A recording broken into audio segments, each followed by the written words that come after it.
उद्धव बाळासाहेब ठाकरे शिवसेनेला बीडमध्ये मोठं खिंडार पडलेलं आहे। इथले जे प्रमुख पदाधिकारी आहेत या प्रमुख पदाधिकाऱ्यांनी आज शिवसेनेला जय महाराष्ट्र करत शिंदे शिवसेनेमध्ये प्रवेश करण्याचं ठरवले आणि बीडमधून शेकडो गाड्यांचा ताफा आणि हजारो शिवसैनिक मुंबईकडे रवाना होत आहेत। माझ्यासोबत शिवसैनिक आहेत। काय सांगाल, किती जण तुम्ही प्रवेश करताय आणि कशा पद्धतीनं जात आहे, नेमकं कारण काय? जवळपास 450 ते 500 गाड्यांचा ताफा आणि हजारो शिवसैनिक युवा सैनिकांसहित आम्ही मुंबईच्या दिशेने पुढच्या 10 मिनिटांमध्ये बीड येथील सर्व महापुरुषांना महामानवांना अभिवादन करून निघणार आहेत। सर, आमची भूमिका आम्ही परवा दिवशीच्या पत्रकार परिषदेमध्ये स्पष्ट केली होती की शिवसेनेमध्ये वाढत असलेला इंटरफेरन्स आम्ही जाहीर केलं होतं की आमच्या पक्षामध्ये फौजदारापेक्षा हवालदार मोठे झालेले आहेत। शिवसेनेच्या शीर्ष नेतृत्वाबद्दल आमची कुणाचीही तक्रार असण्याचं काहीही कारण नाही। माननीय उद्धव ठाकरे साहेब, आदित्य ठाकरे साहेब यांच्याबद्दल किंवा आमच्या वरुण सरदेसाईंबद्दल किंवा युवा सेनेच्या आमच्या बाकी टीमबद्दल आमची तक्रार नाही। पण या पक्षामध्ये जी लोक आमच्या प्रोटोकॉलमध्ये देखील नाहीत त्या लोकांकडून आमच्यावरती वारंवार होणारा एक प्रेशर क्रिएट मागच्या 6 महिन्यापासून आम्ही युवा सेना सेपरेट चालवतो। काम करतायत मागच्या 6 महिन्यांपासून, मागच्या लोकसभेच्या निवडणुकीच्या आधीपासून महिला आघाडी सेपरेट काम करते आणि युवा सेना सेपरेट काम करते। आम्ही वरिष्ठ नेतृत्वाला वेळोवेळी ह्या सगळ्या गोष्टींची कल्पना देताना अडचणी येत होत्या, युवकांचे प्रश्न सोडताना। हो साहेब, 100% त्या सगळ्या गोष्टीला पक्ष म्हणून आम्हाला कुठच्याही पद्धतीचा मदत न होऊ देण्यासाठी एक समांतर व्यवस्था आमच्या पक्षामध्ये काम करत होती। नेमका आज निर्णय घेण्यापाठीमागचं मुख्य कारण काय? साहेब, ग्रामीण स्थानिक पातळीवरती आमची जी पदाधिकारी आहेत, आमची जी लोक आहेत, त्या लोकांना जाणीवपूर्वक डावललं जात होतं, वेगवेगळ्या कार्यक्रमांमधून त्यांना टाळलं जात होतं। आम्ही हे अनेक दिवसांपासून सहन करत होतो। वरिष्ठ नेतृत्वाला आम्ही हे सगळं कळवल्याचे पुरावे देखील आमच्याकडे आहेत। पण त्यावरती अत्यंत वाईट वाटते आज आम्हाला की आम्हाला हा निर्णय या मार्गाने आज आम्हाला जायला लागते। काय सांगाल, तुमच्या बाबतीत काय घडलं होतं? आता गेल्या एवढ्या वर्षापासून तुम्ही काम करताय, महिला आयोगाच्या सदस्य म्हणून देखील काम करताय, काय अडचण येत होती? अडचण एवढी आहे की मी महाराष्ट्र राज्य महिला आयोगावर सदस्य म्हणून काम करत असताना मराठवाड्यावर मी काम करत आहे। प्रत्येक जिल्ह्यामध्ये माझं महिला आघाडीचं एक वेगळं नेटवर्क आहे आणि काम करत असताना बीड जिल्ह्यामध्ये 1,500 बचत गटाची बांधणी करून स्वतः अर्थसहाय्य बँक पतपिढी उभारली आणि पक्षाला ताकद देण्यासाठी 24 घंटे मी सध्या काम करत आहे। म्हणजे सांगायचं एवढंच की सुषमा अंधारे ही अंधार सेना प्रचंड प्रमाणात दबाव आणि जाच प्रत्येक शिवसेनेवर करणं, त्यांना डायरेक्टली धमक्या देणं की तुमचं पद आता निघणार आहे, तुम्ही काम करत नाही, तुमची महिला आघाडी नाही आहे। परंतु मला एवढं तुम्हाला ह्या ठिकाणी सांगायचं आहे, विधानसभेच्या बैठका ज्यावेळेस लावल्या होत्या उद्धव साहेबांनी मातोश्रीवर, त्यावेळेस त्यांची माझी खरखर पण झाली होती। त्यावेळेस त्यांनी उद्धव साहेबांनी आम्हाला एवढं विचारलं होतं की विधानसभेमध्ये आपल्याला महिला आघाडी वाढवायची। त्यावेळेस मी काही पदाधिकाऱ्यांची यादी पण साहेबाकडे दिली, त्यावेळेस त्यासुद्धा होत्या सुषमा अंधारे आणि माझे वरिष्ठ नेते पण होते। त्याच वेळेस उद्धव साहेबांना त्यामध्येच बोलल्या आणि म्हणल्या बीड जिल्ह्यामध्ये महिला आघाडीच नाही आहे। त्याचा एक मला ते खटकलं आणि मी साहेबांना सुद्धा सांगितलं की साहेब, बीड जिल्ह्यामध्ये जर महिला आघाडी नसेल तर महिला एक सदस्यपद आपण का मला दिलं असेल? साहेबांनी सुद्धा त्यांना सांगितले की जाच कसा होता, आर्थिक मागणी देखील केल्या गेल्या? हो, आर्थिक मागण्या माझ्या माहितीच तो ज्या मला माहिती मिळाल्या त्या सुषमा अंधारेंनी या ठिकाणी 30-30 लाख रुपये जिल्हा प्रमुख बनवण्यासाठी त्यांनी घेतलेले आहेत आणि काही लोकांकडे ते पुरावे ते आमच्याकडे पण काही दिवसात येतील। ज्या महिलांचे प्रश्न आहेत, ज्या महिलांच्या अडीअडचणी आहेत, त्या आम्ही सक्षमपणे प्रशासनाकडून सूचना देऊन सोडू शकत नाही। त्या सूचना देऊन सोडविण्यासाठी माननीय मुख्यमंत्री एकनाथजी शिंदे साहेब आणि नीलमताई गोरे यांच्या नेतृत्वावर मी या ठिकाणी प्रवेश करत आहे। कारण की बीड जिल्हा हा वंचिताचा जिल्हा आहे, बीड जिल्हा हा ऊसतोड कामगारांचा जिल्हा आहे। खूप मोठे प्रश्न आहेत, मात्र शिवसेनेला शिंदे गटामध्ये प्रवेश केला जातो आणि ठाकरे गटांना खूप मोठा धक्का समजला जातोय। का तर शेकडो शिवसैनिक हे मुंबईच्या दिशेने रवाना होतात। नेमक्या किती गाड्या आहेत, किती महिला आणि कशा पद्धतीने तुम्ही तिथे प्रवेश करणार आहेत? शेकडो महिला आहेत, अतिशय उत्साहात महिला आलेल्या आहेत। आत्ताच तुम्ही बघितलं की या ठिकाणी मी प्रवेश करताना अनेक महिलांनी स्वतः म्हणजे नृत्य केलं आणि आनंद उत्सव या ठिकाणी व्यक्त केला आहे। कारण की माझ्या महिलाला विश्वास आहे की आता मुख्यमंत्री एकनाथजी शिंदे साहेब यांच्या नेतृत्वाखाली आपले प्रश्न सुटू शकतात। प्रश्न एवढाच होता, सुषमाताई अंधारे यांनी वारंवार जे जिल्हा प्रमुख आहेत, मी त्यांचं नाव घेऊ इच्छित नाही, पण वेळ आल्यानंतर त्याचे पुरावे सहित मी आपल्यासमोर सादर करणार आहे। किती पैशाची मागणी करत होते सुषमा अंधारेंनी वारंवार, म्हणजे जेव्हा तुम्हाला जिल्हा प्रमुख करेल, तुम्हाला हे पद देईल, तुम्हाला ते पद देईल, उद्धव उद्धव साहेबाचे माझे खूप चांगले संबंध आहेत, वहिनी साहेबाचे माझे चांगले संबंध आहेत. वहिनी साहेबाला आम्हाला साडी गिफ्ट करायची आहे, तुम्ही काय करा ह्या अकाउंटवर म्हणजे पैसे द्या, ह्याला पाठविते. त्यांचा जो भाऊ त्यांच्यासोबत हिंडतोय ना तो सगळे पैसे वसुली करतोय, हे सगळं आम्हाला माहीत आहे.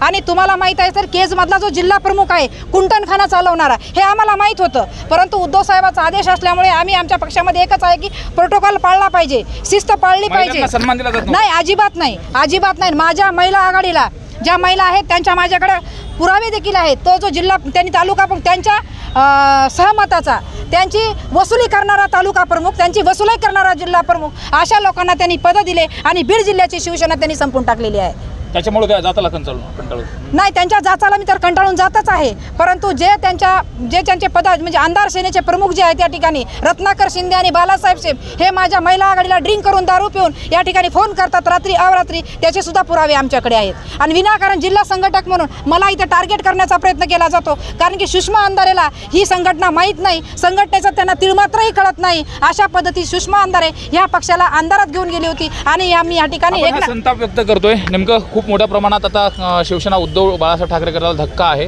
तिथं बीडमध्ये शिंदे सेना आता वाढणार आहे. शिंदे सेना 9 जानेवारीलाच शिंदे सेना बीड जिल्ह्यामध्ये वाढली. आता जे माझे सहकारी पाठीमागं होते ते बी आज माझ्याबरोबर या ठिकाणी आले. त्यामुळं फक्त शिवसेना जी आहे, जी मूळ शिवसेना शिंदे साहेबांची आहे, तीच फक्त ह्या बीड जिल्ह्यामध्ये आहे. आता शिवसेनेचा दुसरा गट वगैरे या ठिकाणी काही राहणार नाही, कारण की अनेक वर्षापासून शिवसैनिक म्हणून आम्ही लहानपणापासून या ठिकाणी शिवसेनेचं काम करत आलेलो आहेत आणि तळागाळाशी प्रत्येक शिवसेनेची नाळ आमची त्या ठिकाणी जुळलेली आहे. तुम्ही 9 जानेवारीचा प्रवेश बघितला, त्यावेळेस बी 500-550च्या पुढंच गाड्या आल्या. आज कसा असणार आहे प्रवेश सोहळा, कोण असेल उपस्थित? आज बी जो प्रवेश होतोय त्याच पद्धतीने 9 जानेवारीला झाला, त्याच पद्धतीचा उत्साह आज या ठिकाणी आहे.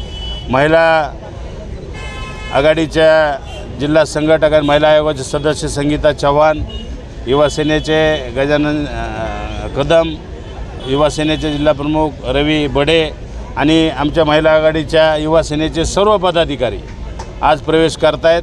आज जवळपास या ठिकाणी 1000 महिला या ठिकाणी आल्यात, युवक या ठिकाणी हजारिका आलेत. आज 500 ते 550 गाड्याचा ताफा पुन्हा मुंबई या ठिकाणी रवाना होतो आहे. आणि येणाऱ्या काळामध्ये पुन्हा 5 वर्ष मुख्यमंत्री एकनाथ शिंदे साहेबाला करण्यासाठी ही सेना आमची कामाला लागलेली आहे. आणि बीड जिल्ह्यात जास्तीत जास्त जागा या ठिकाणी घेऊ आणि विधानसभा या ठिकाणी जास्तीत जास्त आमदार कसे निवडून आणायचे ते शिंदे साहेबाच्या आदेशानुसार या बीड जिल्ह्यामध्ये आम्ही काम करू. येणाऱ्या काळामध्ये चांगल्या पद्धतीने या ठिकाणी आम्ही रिझल्ट देऊ. या अगोदर तुम्हाला शिवसेनेत मोकळेपणाने काम करता आलं नाही, प्रश्न सोडवता आले नाही, आत्ता काम करता येईल का आणि कशा पद्धतीने काम असेल, कशाला जनरल रोडमॅप असेल? हे बघा, सगळ्यात महत्त्वाचं असतं की आपलं स्थानिक नेतृत्व मजबूत असलं पाहिजे. दादांनी आम्हाला स्पष्ट भाषेमध्ये सांगितलं आहे, त्यांनी आम्हाला विचारलं होतं की नेमकं काय बाबा, नेमकं काय कशामुळं ह्या सगळ्या गोष्टीचा आपण निर्णय घ्यायचा आहे. त्यानंतर बीड जिल्ह्यामध्ये विद्यार्थ्यांच्या युवकांच्या प्रश्नांवरती कुठल्याही पद्धतीनं कुठचा आंदोलनाचा सध्या तर आता आम्ही सरकारमध्ये आहेत, कुठच्याही योजना, कुठचाही कार्यक्रम, कुठचेही विषय असतील ते जलद गतीने मार्गी लागतील. आणि शीर्ष नेतृत्वाने देखील आम्हाला सांगितलं आहे की विद्यार्थ्यांच्या कुठच्याही प्रश्न, युवकांचे प्रश्न आता प्रत्येक वेळी प्रशासन आमच्यासोबत आहे, त्यामुळे आम्ही मार्गी लागतील. विधानसभा निवडणुकीमध्ये कशा पद्धतीने युवा सेना काम करेल? दादांनी सांगितल्याप्रमाणे महायुती म्हणून शिवसेना ज्या जागा लढणार आहे त्या जागा 100% निवडून येण्यासाठी आणि आम्ही सहकार्य करणार आहेत. आम्ही पूर्ण ताकदीने कामाला लागलो आहोत. आणि येणाऱ्या काळामध्ये शिवसेना दादांनी सांगितल्याप्रमाणे मजबूत शिवसेना, फक्त आणि फक्त एकनाथ शिंदे साहेबांची शिवसेना जी धनुष्यबाणासोबत आहे ही या जिल्ह्यामध्ये दिसेल. याच्या पलीकडे फक्त तुम्हाला अंधार दिसेल, त्याच्या पलीकडे तुम्हाला दुसरी कुठची काय इशारा असेल पुढच्या अंधार सेनेला? अंधार सेनेला एवढाच इशारा आहे की अनिल दादांच्या मार्गदर्शनाखाली आम्ही जेवढे युवा सेनेला ताकद देण्याचा प्रयत्न करू की कोणत्याही विद्यार्थ्यांचा असा कुठलाच प्रश्न राहिला कामा नाही. तुमचं काय म्हणणं असेल आता, सुषमा अंधारे यांना काय सांगणं असेल आणि कशा पद्धतीचा इशारा असेल? सुषमा अंधारांना एवढंच सांगणार आहे की शिवसेना आणि महिला आघाडी ही बाळासाहेबांची कशी महिला आघाडी आहे यापुढे मी त्यांना दाखवून देणार आहे. आजच त्यांना कळालं असेल. काल त्या एका पेपर न्यूजला त्यांनी बोलताना सांगितलं, मी त्यांच्यावर जे पूर्वी पत्रकार परिषदेमध्ये आरोप केले, या अगोदर मुख्यमंत्री असतील, इतर नेत्यांवरती खूप मोठे आरोप करायच्या, गंभीर आरोप करायच्या, वेगवेगळ्या शब्दामध्ये आरोप करायच्या, आता त्यांना काय? आता सुषमा अंधारे ही भाषण करून राशन मागणारी बाई आहे. त्याच्याबद्दल जास्त काय बोलायचं आहे? आणि ती बाईने काय केलं, तिचं असं कोणतं काम आहे मला सांगा? 15 वर्षाच्या काळामध्ये सुषमा अंधारेने एकाही पीडित महिलेचा प्रश्न तुम्ही मांडलेला पाहिला का बीड जिल्ह्यामध्ये? एखादे मोर्चे बघितलेत का? एखादी आंदोलनं बघितलेत का सुषमा अंधारेची तुम्ही? आणि ती सुषमा अंधारे म्हणजे काय फक्त भाषणापुरती आहे? ती सुषमा अंधारे संघटनात्मक बांधणी नाही, आणि संघटनात्मक बांधणीवर हा विजय असतो. विधानसभा ह्या लढल्या जातात आणि नक्कीच विजय होत काय असतो. इशारा असेल, नेमकं काय सांगणं असेल आता इथून पुढे टीका? सुषमा अंधारेला माझा एवढाच, महिला आघाडीची जिल्हा संघटक मी आज तर उद्धव साहेबांच्या गटाला मी राजीनामा दिला आहे, परंतु माझ्या नेतृत्वाने जी कोणती मला जबाबदारी देतील ती जबाबदारी मी घेऊन सुषमा अंधारेला एवढंच सांगणार आहे, तुम्ही जर इथून पुढे माझ्या पक्ष नेतृत्वावर विनाकारण खालच्या पातळी जर बोलाल तर तुम्हाला बाळासाहेबाची महिला आघाडी मी दाखवून देईन. आपण पाहतोय इथं शिवसेना उद्धव बाळासाहेब ठाकरे गटाला मोठा धक्का बसलेला आहे आणि शिवसेना शिंदे गटाचे शिवबंधन आता बांधण्याच्या अनुषंगाने इथले जे शिवसैनिक आहेत ते मुंबईच्या दिशेने रवाना होत आहेत. यामुळे आगामी कालावधीमध्ये विधानसभा निवडणुकीच्या पार्श्वभूमीवरती बीडमध्ये शिंदे गटाच्या शिवसेनेची मोठी ताकद वाढत असल्याचं चित्र बीडमध्ये पाहायला मिळतं. प्रकाश जाधव सोबत सुरेश जाधव.